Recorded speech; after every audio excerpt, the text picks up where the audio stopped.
નમસ્કાર દર્શક મિત્રો, ગુજરાત સત્યવાર્તા ન્યૂઝમાં તમારું હાર્દિક સ્વાગત છે। હું છું મંજુરી શેરબાનુ। વડોદરાની માંજલપુર વિધાનસભા પેટા ચૂંટણી લઈને કોંગ્રેસે પણ ચૂંટણી મેદાનમાં પોતાની તાકાત દર્શાવી છે।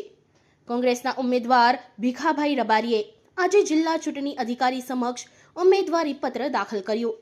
આ પ્રસંગે કોંગ્રેસના પ્રદેશ અધ્યક્ષ અમિત ચાવડા સહિત આગેવાનો, મોટી સંખ્યામાં કાર્યકરો ઉપસ્થિત રહ્યા હતા। યોગેશ પટેલના નિધન બાદ ખાડી પડેલી માંજલપુર બેઠક પર કોંગ્રેસે પૂર્વ મંત્રી અને વરિષ્ઠ નેતા ભીખાભાઈ રબારીને ઉમેદવાર બનાવી ચૂંટણી જંગને વધુ રસપ્રદ બનાવ્યો છે। હવે ઉમેદવારી પત્રોની ચકાસણી બાદ ચૂંટણી પ્રચાર વધુ તેજ બનશે।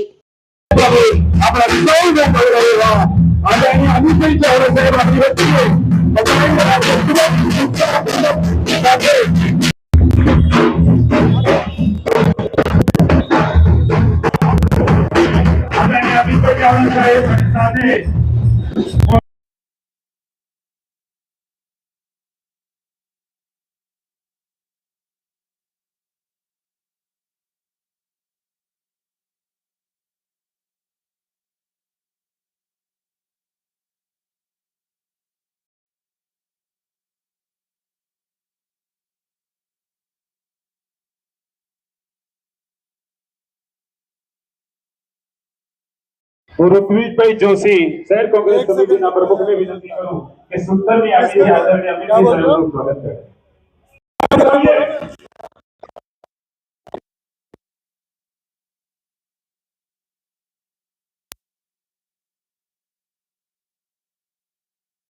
કહી શકીએ એવા ભીખાભાઈ રબારી સાહેબને વિનંતી કરું કે આપણા સૌને માર્ગદર્શન આપે।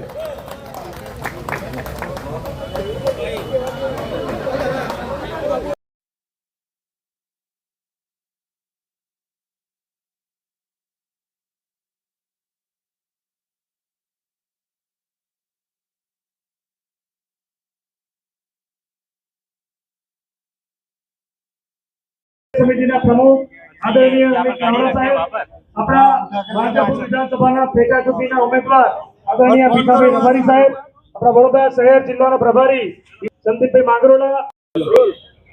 અમિતભાઈ આજરોજ વડોદરા આવ્યો છો, નામાંકનનું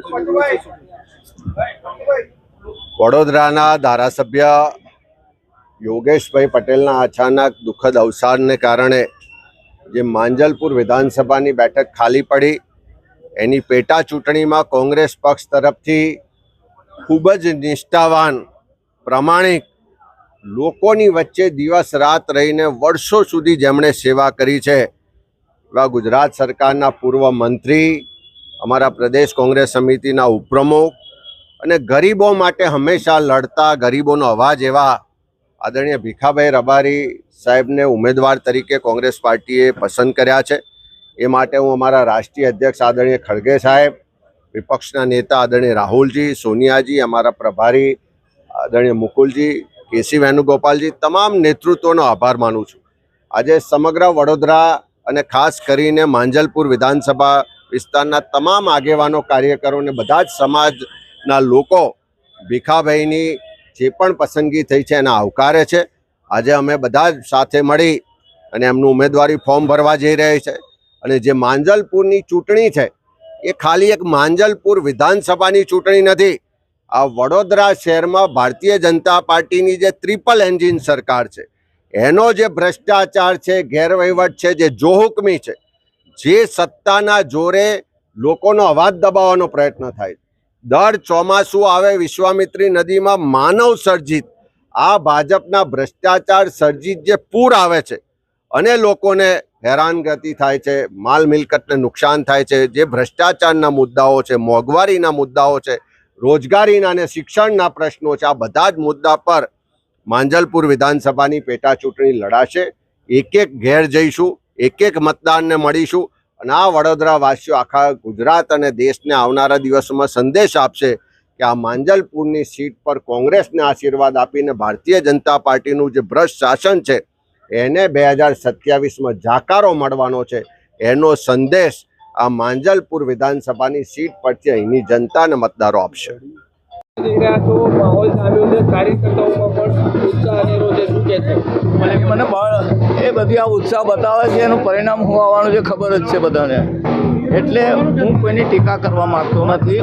મેં શું કર્યું છે હું કરવા માગું, કોઈની ટીકામાં પડતો નથી. પણ જે વહીવટી તંત્ર જે ચાલી રહ્યું છે, જે દશા કરી છે આ વડોદરા શહેરની કે ગુજરાતની, એની અંદર પ્રજાનો અવાજ બનીને હું લડવા માગું છું.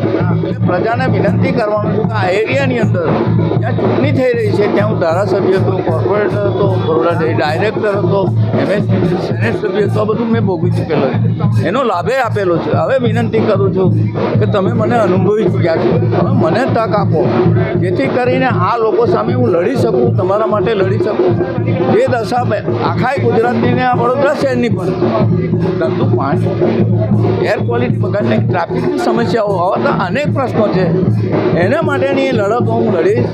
એટલે તક આપે ફરીથી 30 વર્ષ પછી મને ફરીથી કોંગ્રેસ આવે છે મેદાનમાં, કેમ ના હોય?